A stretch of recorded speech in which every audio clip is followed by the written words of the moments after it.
চরম বিষণ্ণতা একাকিত্বের আক্ষেপে যদি নিজের অস্তিত্ব ধীরে ধীরে ক্ষয়ে যায়, তাহলে ধরে নেওয়াই যায় এই পৃথিবীতে কেউ কারো জন্য নয়। নির্দিষ্ট কিছু অভিমান, কিছু অভিযোগ আর কিছু দীর্ঘশ্বাস একত্রিত হয়ে যাওয়ার পর নিজেকে নিজে হারিয়ে ফেলার মতো বিষাক্ত স্বাদ ও অতৃপ্ত অনুভূতি কতটা যন্ত্রণাদায়ক হতে পারে তা বর্ণনা করার ক্ষমতা স্বয়ং তারও নেই। যে পরিস্থিতিতে আছে, ভেতর থেকে কতটা ভেঙে যাওয়ার পর আর কিছু ভেঙে যাওয়ার ভয় থাকে না, কত আঘাত নিজের মধ্যে পুষে রেখে দিলে বিচ্ছেদের ব্যথা স্পর্শ করে না, আর কত স্বপ্ন অসম্পূর্ণ রয়ে গেলে আর কোনো স্বপ্ন থাকে না, তা অনুমান করার ক্ষমতা কারোর নেই। আমি একজন ব্যর্থ মানুষ বলছি, এখন আমার অস্তিত্ব ছিটে ফোটা জীবন্ত, তবে সম্পূর্ণভাবে হয়ে গেলে মিশে যাব ধুলোবালিতে, কুয়াশায় কিংবা মেঘের সাথে। আমি হারিয়ে যাওয়ার পর আমাকে খুঁজতে আসে মানুষেরা, ঠিক কতটা দীর্ঘ শ্বাস ফেলে আমাকে হারানোর ব্যথায় তা আমি জানি না, তবে এতটুকু জানি আমাকে ছাড়া তাদের জীবন থেমে থাকবে না। যে ছেলেরা পাশে বসা মেয়েটিকে ওড়না ঠিক করতে দেখলে চোখ সরিয়ে নেয়, সে ছেলেগুলো ভীষণ লাজুক হয়। গাদাগাদি বাসের ভিড়ে কোনো এক মেয়েকে দাঁড়ানো দেখলেই নিজের সিটটা ছেড়ে দেয়, দিয়ে বলে, আপা আপনি বসুন। মেয়েটি একটা কৃতজ্ঞতার হাসি দিয়ে বসে ঠিকই, তারপর তাদের দিকে আর ফিরে তাকায় না। সে ছেলেগুলি চিরকালই অগোচরে থেকে যায়। সেই ছেলেগুলো টিউশনির টাকা একটু একটু করে খরচ করে মাসের শেষের দিনগুলিতে খাওয়ার বিল দেওয়ার ভয়ে সকালবেলা না খেয়ে ক্লাসে ছুটে। মা ফোন করে জানতে চায়, বাবা দুপুরে কি খেয়েছিস? হাতে শুকনো পাউরুটির দিকে এক পলক তাকিয়ে উত্তর দেয়, পুঁই শাক বেগুন দিয়ে ইলিশ মাছ আর ডাল। দুপুরের অসহ্য রোদে কোলাহলে রাস্তায় হাফ কিলো হেঁটে ছেলেটি টিউশনে যায়। কিরিং কিরিং পকেটের ফোনটা জানান দেয় বাবার ফোন। কপালের ঘাম মুছে মলিন হয়ে থাকা স্যান্ডেলের দিকে তাকিয়ে বলে, হ্যাঁ বাবা, ভালো আছি আমি। এতটুকু বয়সে ছেলেগুলোর কেন জানি প্রবল আত্মসম্মান বোধ এসে ভর করে। বাড়ি থেকে টাকা চাইতে লজ্জা পায়। এই ছেলেদের একজন করে প্রেমিকা থাকে। খোলা রাস্তায় চলতে চলতে একদিন প্রেমিকার হাত চেপে ধরে। এক কাপ মালাই চা দুজন ভাগ করে খেতে গিয়ে হাসতে হাসতে গড়িয়ে পড়ে। প্রিয়সীর শ্যাম বর্ণের বড় বড় চোখের দিকে তাকিয়ে কবিতা রচনা করে।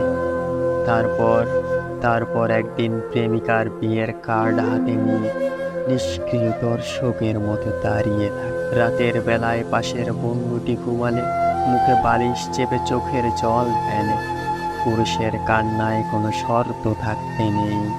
বন্ধুদের আড্ডায় প্রথম সিগারেটের টান দিয়ে ফুসফুস করে কেসে ওঠে প্রথম প্রেমের সাথে সাথে তার ফুসফুস প্রথম নিকোটিনের স্বাদ পায়।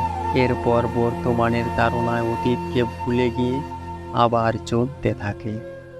ঈদ পুজোর ছুটিতে বাস ট্রেনের ঝাঁকিতে এক প্রকার গলিত হয়ে সে মায়ের কোলে পৌঁছায়। মায়ের প্রচণ্ড ধমক খেতে খেতে ব্যাগ থেকে বের করে একটা তাঁতের শাড়ি, ভাইয়ের জন্য দুটো টি শার্ট। মায়ের রাগান্বিত চোখের আড়ালে ছেলেটি দেখতে পায় এক টুকরো হাসি। ছুটে চলা যান্ত্রিক ছেলেটির কাছে যাকে না এক চিলতে সুখ। সেই ছেলেদের মাঝে কয়েকজন লড়াই করতে করতে হয়ে ওঠে বিসিএস ক্যাডার বা মস্ত বড় অফিসার। তখন তাদের নিয়ে ইতিহাস রচনা হয়।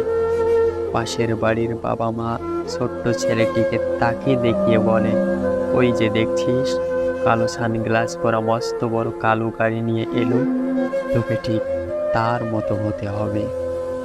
আর লড়াই করতে করতে হেরে যাওয়া ছেলেগুলি হয়ে ওঠে শিক্ষিত কেরানি। তাদের জীবন জুড়ে শুধুই দীর্ঘশ্বাস। তারা কখনোই কারো গল্পের নায়ক হয়ে ওঠে না। যে মানুষটা যেতে যেতে থেকে যেতে চায়, তাকে বরং আগলে না রেখে যেতে দিন। অন্তত দিন শেষে মনের মধ্যে কোনো দ্বিধা থাকবে না, কারণ যে মানুষটা একবার মন থেকে চেয়েছে সে আপনাকে ছেড়ে চলে যাবে, তাকে আটকে রাখাই বরং বোকামি। আপনি হয়তো ভাবতে পারেন, যে মানুষটি আপনার জন্য থেকে গেল, কিন্তু বিশ্বাস করেন কোনো একদিন এই মানুষটি আপনাকে আঙ্গুল তুলে বলবে, যখন যেতে চেয়েছিলাম যাওয়াটাই বোধহয় ভালো ছিল। এই যে তার মনে দোটানা ভাবটা আপনার জন্য ভালোবাসা নয়, বরং সে সুযোগের অপেক্ষায় রয়েছে। কারণ বর্তমানে বেশিরভাগ সম্পর্কে এটা ঘটে থাকে। সম্পর্কগুলোতে অনেকটাই দ্বিধাবোধ এসে জায়গা করে নেয়। অনেকে একটা সম্পর্কে জড়ানোর পরেও দ্বিধায় থাকে, ভাবতে থাকে এর চেয়ে বেটার অপশন আমি ডিজার্ভ করি, বা এর থেকে ভালো কেউ যদি আমার জীবনে আসে। এই মনোভাবগুলো যে কোনো সম্পর্ককে একদিন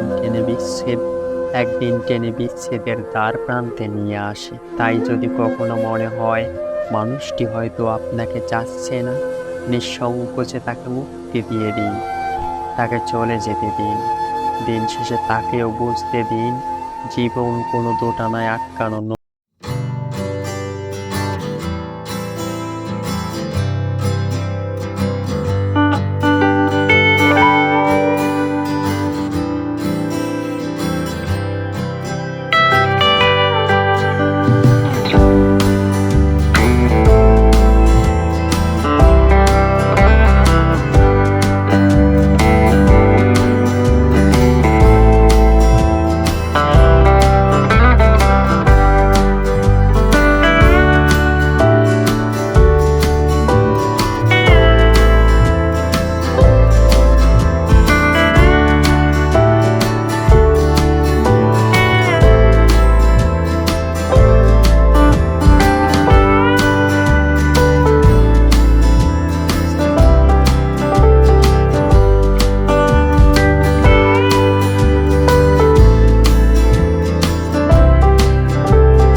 মুছে দিয়ে দু টুকরো রুটি মুখের সামনে তুলে ধরলে সেটা কত সহজে কোলে মাথা পেতে ঘুমিয়ে পড়তে পারে।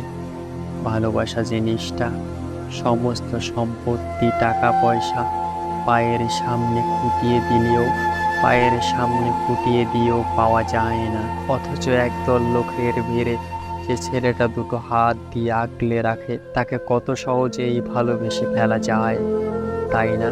নিজের টিফিনের খরচ জমিয়ে ভাইয়ের পরীক্ষার ফি দেওয়া মেয়েটাকে কত সহজে বুক জড়িয়ে ধরা যায়, তাই না? প্রেমিকার অসুস্থতার খবর পেয়ে ভোরের বাস ধরে আসা ছেলেটার কপালে কত সহজে চুমু খাওয়া যায়। অল্প রোজগারের ছেলেটার সাথে সংসার করার জন্য বাড়ির অমতে প্রাইভেট ফার্মে কাজ করে মেয়েটার চোখে কত সহজেই চোখ রাখা যায়। মায়ের অসুস্থতার কথা ভেবে সংসারের হাল ধরতে নিজের সব আলহাত ছেড়ে যে ছেলেটা 9টা থেকে 5টা পর্যন্ত চাকরি করছে, দিন শেষে তার মাথায় কত সহজেই হাত বুলিয়ে দেয়া যায়। আসলে ভালোবাসতে কিচ্ছু দরকার পড়ে না, এটা এমনিতেই হয়ে যায়। কখনো এক ঝলকে, আবার কখনো একসাথে থাকতে থাকতে। শুধু ভালোবাসতে গেলে যেটুকু দরকার সেটা হলো অহংকার, যে ইগো বলে নিজের মাথাটাকে চুপচাপ নিজের ভালোবাসার মানুষের সামনে নত করতে শেখা। তোমাকে ভালোবাসার কোনো কারণ খুঁজে পাইনি, কিন্তু তোমায় ছেড়ে থাকতে না পারার অনেক কারণ আছে। তাই থেকে যেতে চাই তোমার সাথে। যদি পারো আমায় তুমি আগলে রেখো।